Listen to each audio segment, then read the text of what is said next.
दोस्तों, एक समय की बात है। एक गांव में एक विद्वान संत अपने शिष्य के साथ रहता था। जब वह संत मरने ही वाला था, तब उसने अपने शिष्य के कानों में कहा, बेटा, मेरी एक बात हमेशा याद रखना कि जीवन में कभी भी बिल्ली मत पालना। शिष्य हैरान रह गया। इससे पहले कि वह कुछ बोल पाता, संत चल बसे। अब वह शिष्य दिन और रात इसी के बारे में सोचने लगा कि गुरुजी ने मुझसे ऐसा क्यों कहा और भला मैं बिल्ली क्यों ना पालूं।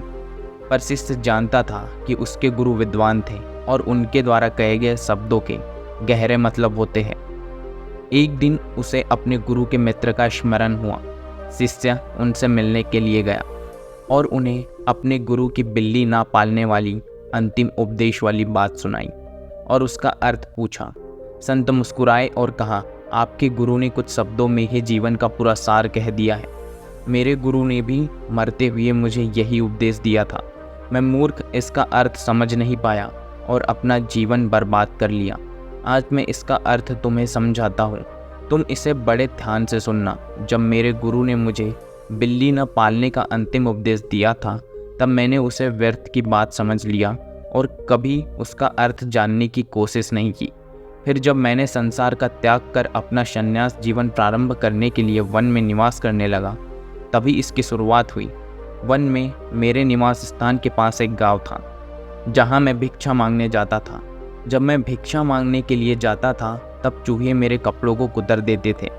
एक सन्यासी होने के कारण मेरे पास सीमित कपड़े थे। मैंने गांव वालों से इसका समाधान पूछा तो उन्होंने कहा, एक बिल्ली पाल लो, वह चूहे को आपके निवास स्थान से दूर रखेगी। मुझे गांव वालों का सुझाव अच्छा लगा और मैंने बिल्ली पाल ली। बिल्ली पालने से चूहे तो भाग गए, पर अब मुझे उसके लिए दूध की व्यवस्था करनी पड़ती थी। अब मैं भिक्षा के साथ साथ गांव वालों से दूध भी मांगने लगा। गांव वालों ने कहा, हम रोज रोज आपको दूध नहीं दे सकते, इससे अच्छा है आप गाय पाल लो। मुझे गांव वालों का सुझाव अच्छा लगा और मैंने गाय भी पाल ली। गाय पालने से दूध की समस्या तो खत्म हो गई, पर अब मुझे बिल्ली के साथ साथ गाय का भी देखभाल करना पड़ रहा था। उसके लिए घास की व्यवस्था करनी पड़ती थी, क्योंकि मेरे निवास स्थान के आसपास घास नहीं उगता था। अब मैं भिक्षा के साथ साथ गांव वालों से घास मांगने लगा। फिर गांव वालों ने मुझे जो सलाह दी, उसी ने मुझे बर्बाद कर दिया।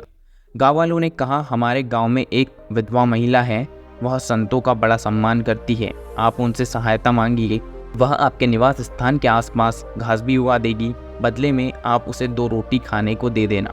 मुझे गांव वालों का सुझाव अच्छा लगा और मैंने उस विधवा महिला से सहायता मांगी। अब वह महिला बड़ी सेवाभावी और परिश्रमी थी। उसने मेरे निवास स्थान के आसपास घास तो उगाई, साथ ही मेरे खाने के लिए अनाज भी उगाने लगी। वह मेरी बिल्ली और गाय का भी देखभाल करने लगी। वह महिला जवान और सुंदर थी। मुझे उससे प्रेम हो गया और हमने विवाह कर लिया। 1 साल बाद हमारा बच्चा भी हो गया। तब मैं सन्यासी नहीं रहा। लोगों ने मुझे ठरकी कहकर संबोधित किया और भिक्षा देने से मना कर दिया, और अब मुझे अपने परिवार के रोजी रोटी के लिए दर दर भटकना पड़ता है। आपके गुरु ने कहा कि बिल्ली मत पालना। यहाँ बिल्ली ना पालने का अर्थ मन को छूट ना देने से है। मेरी इस कहानी में गांव वाले मन का प्रतीक है।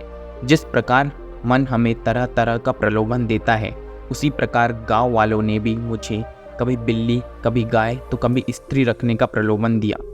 अगर मैंने पहली प्रलोभन को ही ठुकरा दिया होता, अर्थात बिल्ली नहीं पाली होती, तो आज मेरी यह दुर्दशा नहीं होती। दोस्तों, हमारे जीवन में किसी भी प्रकार की लत हो, चाहे वह बीड़ी हो, सिगरेट हो या तंबाकू या ड्रग्स या शराब, सब मन को देने वाले छूट का ही परिणाम है। हमारा मन हमें कहता है, बस एक बार ट्राई करो, उसके बाद दोबारा कभी मत करना। ट्राई करने के बाद हमें उस काम में आनंद आने लगता है और फिर हमें उसकी लत लग जाती है।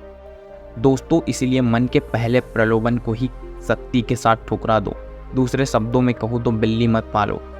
तो दोस्तों, ये थी आज की एक स्टोरी, और अगर स्टोरी आपको पसंद आई हो तो वीडियो को लाइक करें, चैनल को सब्सक्राइब करें और वीडियो को ज़्यादा से ज़्यादा शेयर करें। मिलते हैं नेक्स्ट वीडियो में नेक्स्ट स्टोरी के साथ। तब तक के लिए धन्यवाद।